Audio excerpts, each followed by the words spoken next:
제가 사연만 좀 설명을 해드릴게요. 사연. 왜 이 설명을 해드리냐면 이렇기 때문에 여러분 상담이 정말 중요하다. 여러분들 아이들도 어디가 크게 아프거나 다치거나 했을 때 그러니까 여러분들이 어느 정도 좀 알고 있으셔야 되고 이제 동물병원에 가셨을 때 제일 중요한 거는 그 병원에서 선생님하고 상담을 하는 게 중요한 것이고 그 상담의 기준은 보호자인 내가 이해를 하는 게 전제가 돼야 된다. 그게 가장 중요하다. 상담을 이해를 하고 설명을 이해를 했을 때 아 내가 여기서 이런 걸 맡겨서 이렇게 했을 때도 괜찮겠구나. 이런 판단을 하는 게 가장 중요하다고 말씀을 드리죠.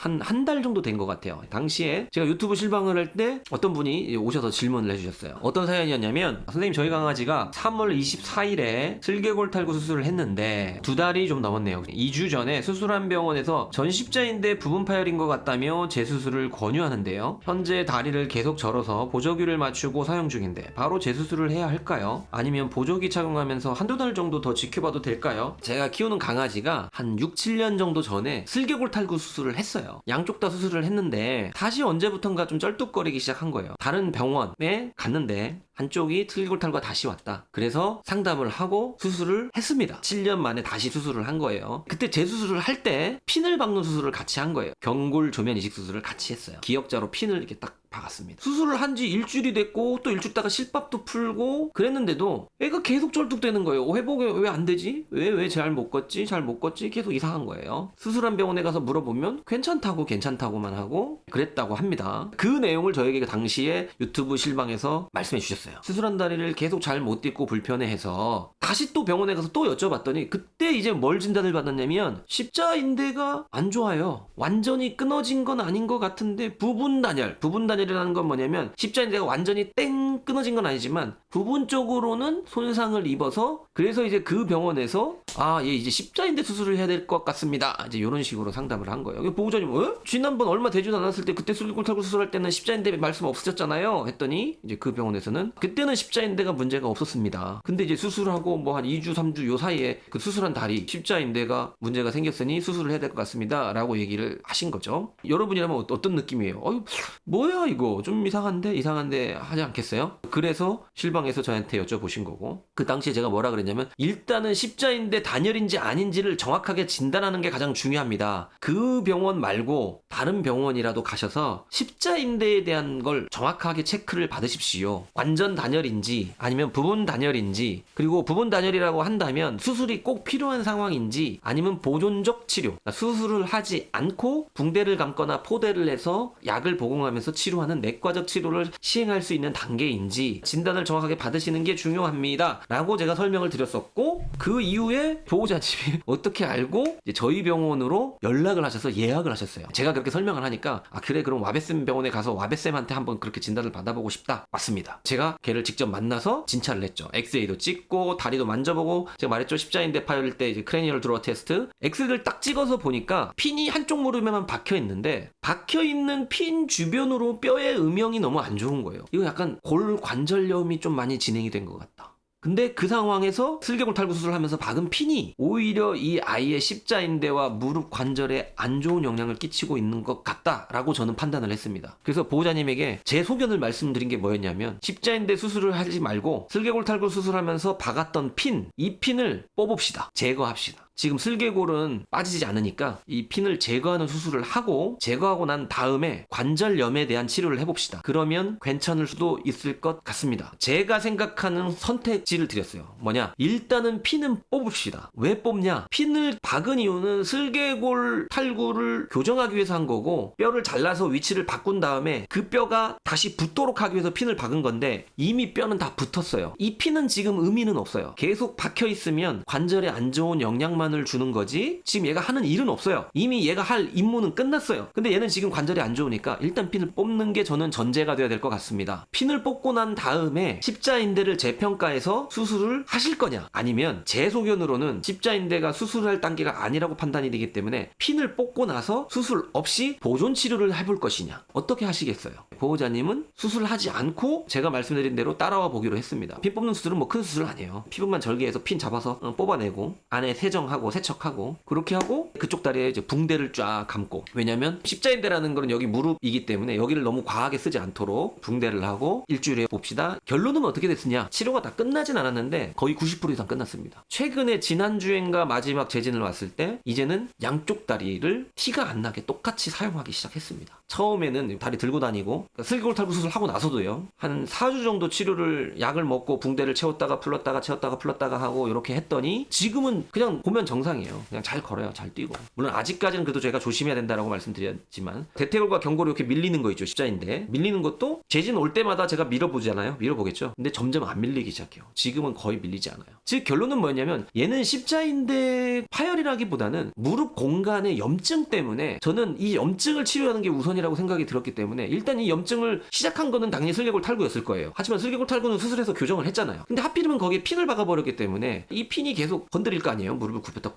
뺐을 때 핀이 계속 건드릴 거 아니에요. 그래서 핀을 제거하고 염증 치료를 했더니 괜찮아졌다. 지금은 상당히 좋아요. 보호자님한테 제가 고맙다는 말은 한 10번 20번 들은 것 같아요. 왜냐면 수술했으면 어쩔 뻔했어, 이 정도였어요. 솔직히 얘기할게요. 제 자랑도 좀 있어요. 없는 건 아니에요. 제가 잘했죠. 자, 제 입장에서도 보세요. 제가 만약에 정말로 매출을 올리기에 급급하고 돈을 벌기에 급급한 수의사였다면 어떻게 하겠어요? 당연히 수술하자고 하면 이 수술이 비용이 뭐 내과 치료하는 거에 뭐 10배, 20배, 30배가 넘을 텐데요. 그렇지 않겠습니까? 저는 항상 말씀드려요. 수술을 할 수도 있고 안 할 수도 있는 상황이라면 전 안 하는 게 당연히 좋다고 생각해요. 그래도 안 되면 나중에 수술을 해야 되겠죠. 수술을 해도 되고 안 해도 되면 무조건 하자. 이거는 사람 생각이죠. 그렇지 않아요? 여러분들이 허리가 아파서 디스크 수술 할 수도 있고 아니면 수술 안 할 수도 있으면 여러분들은 하겠어요? 여러분들은 안 하실 거잖아요. 그러다가 내가 도저히 수술 없이 못 일어서는 상황이 생기면 당연히 수술하겠죠. 그럼 그때 수술하면서 그게 후회할 것 같아요? 아, 나 왜 옛날부터 수술할 걸 왜 그때 수술 안 하고 이제서야 수술하지, 이런 후회할까요? 후회 안 하잖아요. 그러니까 제가 드리는 말씀은, 어떤 병원에 가셔서 이런 수술이라든가 중대한 진료들을 상담을 할 때 너무너무 확정적으로 말씀하신다면 한 번쯤은 좀 멈추시라는 뜻입니다. 그 길만 있는 게 아니라는 얘기예요. 절대 한 가지라는 거는 존재하지 않아요. 아, 여러분들도 이상하면 다 와베탄테 오세요, 이 뜻이 아니고 제가 왜 이 케이스를 얘기하냐면, 제가 직접 진료 보지 않은 케이스를 아는 척하면서 얘기할 수는 없잖아요. 제가 직접 진료를 받고 이 아이의 과정들을 다 봤어요. 그리고 그 보호자님이 영상도 저에게 보내주셨어요. 당시에 슬개골 탈구 수술을 하자마자 쩔뚝대는 산책 영상, 그리고 저희 병원에서 치료하고 이제 핀 뽑고 이제 붕대 제거하고 살짝 쩔뚝거리면서 걷기 시작하다가 다음 주에 이제 잘 걷는 영상, 그 다음에 마지막에는 뛰어가는 영상까지. 수술 안 해도 이렇게 될 수 있는데 어떤 병원 가면 어떻겠어요? 이거 십자인대 수술 안 하면은 다른 방법 없습니다. 나중에 다리 못 씁니다. 다리 잘라야 될 수도 있어요. 실제로 이렇게 말하는 곳들도 있어요. 물론 그게 거짓말이라는 뜻은 아니에요. 하지만 너무 극단적이고 확정적으로 말할 때는 보호자분들이 그런 상황에서 공포심을 느껴서 오히려 그럼 빨리 해주세요 이러지 마시고, 그렇습니까? 네, 그러면 한번 좀 고민해보고 내일 다시 진료 예약을 받고 오겠습니다. 이러고 나서 제 실방에 오세요. 제 병원에 오라는 얘기 아니라 실방에 딱 오셔가지고, 제가 요번에 병원 가서 이렇게 했는데 이 방법밖에 없대요. 맞아요? 이런 수술 꼭 해야 되는 거 맞아요? 물어보시라는 거예요. 그러면 제가 그 아이의 상황은 모르지만 제가 아는 이 경우의 이 가지수들을 다 말씀해 드리겠다는 거예요. 저의 목표는 제 실방에 오시는 여러분들이, 그리고 제 방송을 보시는 여러분들, 시청자, 애청자분들이 정말 다 현명하고 똑똑한 강아지, 고양이의 보호자가 되시는 게 제 목표예요. 저한테 무슨 이득이 있냐고요? 보호자분들이 현명해지고 똑똑해지면 수의사도 편해져요. 보호자분들이 너무 말도 안 되는 요구를 하시거나 말도 안 되는 질문을 하시면 수의사들은 더 힘들어요. 이걸 어떻게 설명해야 되지? 어디서부터 설명을 해야 되지? 그렇기 때문에 보호자분들의 수준이 높아지고 수의사 선생님들도 수준이 높아지고, 서로 이게 되면 서로가 윈윈할 수 있거든요. 제가 왜 여러분들한테 슬개골 탈구에 대해서 막 뭐 수술 방법도 얘기하고 단계도 얘기하고 막 진단하는 방법 막 이런 거 왜 얘기해 주냐고요? 여러분들이 그 내용을 알고 동물병원에 가시잖아요. 그러면 선생님이 얘기하는 게 무슨 말인지 다 이해가 돼요. 그러니까 선생님하고 똑같은 수준은 안 되시겠지만 선생님이 일단 설명하는 게 무슨 말인지 다 알아들어 먹어져요. 그러면 선생님 입장에서도 설명을 오래 할 필요가 있겠어요? 아니죠. 금방 끝나겠죠. 왜냐면 여러분들이 이해를 쪽쪽쪽 잘 하니까. 물론 아직 저는 구독자도 적고 시청자분도 적지만 저는 그런 문화를 만드는 사람이 되고 싶은 거예요. 거기에 십자인대 수술까지 했다면 정말 러베스님께 간 게 신의 한 수. 결과론적으로는 그렇게 된 거는 맞아요. 그 보호자님도 사실 저를 반신반의하면서 오셨겠죠, 당연히. 유튜브에서 그냥 말만 하는 사람, 그래 믿져야 본전이지 하면서 멀리서 오셨겠죠. 근데 어쨌든 결과가 그래도 수술하지 않고 좋았기 때문에 결과론적으로는 보호자님도 당연히 만족하고 저도 당연히 만족하고, 아이도 큰 수술 없이 회복하니까 아이도 당연히 좋겠죠. 로이맘님, 와베쌤을 알게 돼서 얼마나 다행인지. 저희 아이도 큰 병 생기면 무조건 와베쌤이요.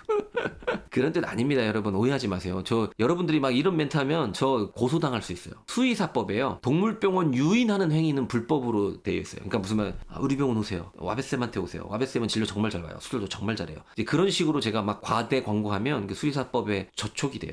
그렇기 때문에 그런 느낌 아니라는 거. 네. 여러분들 주변에도 얼마든지 능력 있고 좋은 병원, 잘하는 병원들이 정말 많아요. 그런 병원들이 더 많다고 제가 말씀드렸죠. 오히려 여러분들은 뺀질뺀질하고 병원에다가 막 홍보 이런 거 막 해놓고 블로그라든가 아니면 뭐 SNS 마케팅 많이 하고 홈페이지 삐까뻔쩍 만들어 놓고, 네, 뭐 이런 병원들을 많이 찾아보시니까 그런 거지, 그렇지 않은 병원들, 괜찮은 병원들도 생각보다 많이 있습니다. 사람으로 비유해주니 이해가 바로 되네요. 강아지를 너무 바로 수술 얘기 나오는데 그렇죠, 맞아요. 지난 방송 때도 제가 그런 말씀 드렸잖아요. 여러분들 강아지 내 새끼라고 하면서 왜 사람처럼 안 하냐고. 제가 그때 그 예를 들었죠. 내가 우리 딸아이들이 아파서 병원에 갔을 때 소아과 선생님이 우리 딸아이 보면서 같이 울어주면은 내가 그 선생님을 신뢰하냐고요. 우리 딸아이 수술 공짜로 해주겠다고 하면 제가 그 선생님한테 제가 우리 딸아이 수술을 맡기냐고요. 안 맡기잖아요. 근데 왜 동물병원에서는 우리 애 아프다고 막 같이 울어주고 막 뽀뽀해주면은 훌륭한 선생님이라고 생각하시냐고요. 그리고 왜 동물병원에서는 수술비 50% DC해주면은 천사 같은 선생님이라고 하시냐고요. 진짜로 사람처럼 생각하고 내 자식처럼 생각한다면 내가 우리 사람 자녀를 병원에 데려갔을 때의 그 마음이 동물병원에서도 있어야 되는 거예요. 강아지 고양이 수술하는 것도 마찬가지죠. 여러분들도 여러분들이 아파서 수술할 때 수술이 최선이라고 하더라도 반드시 필요한 게 아니라면 잘 안 하잖아요. 여러 가지 시도를 하고 나서 어쩔 수 없을 때 하는 거죠. 에이, 어차피 할 게 될 거 그냥 한 방에 합시다, 이러지 않잖아요, 우리.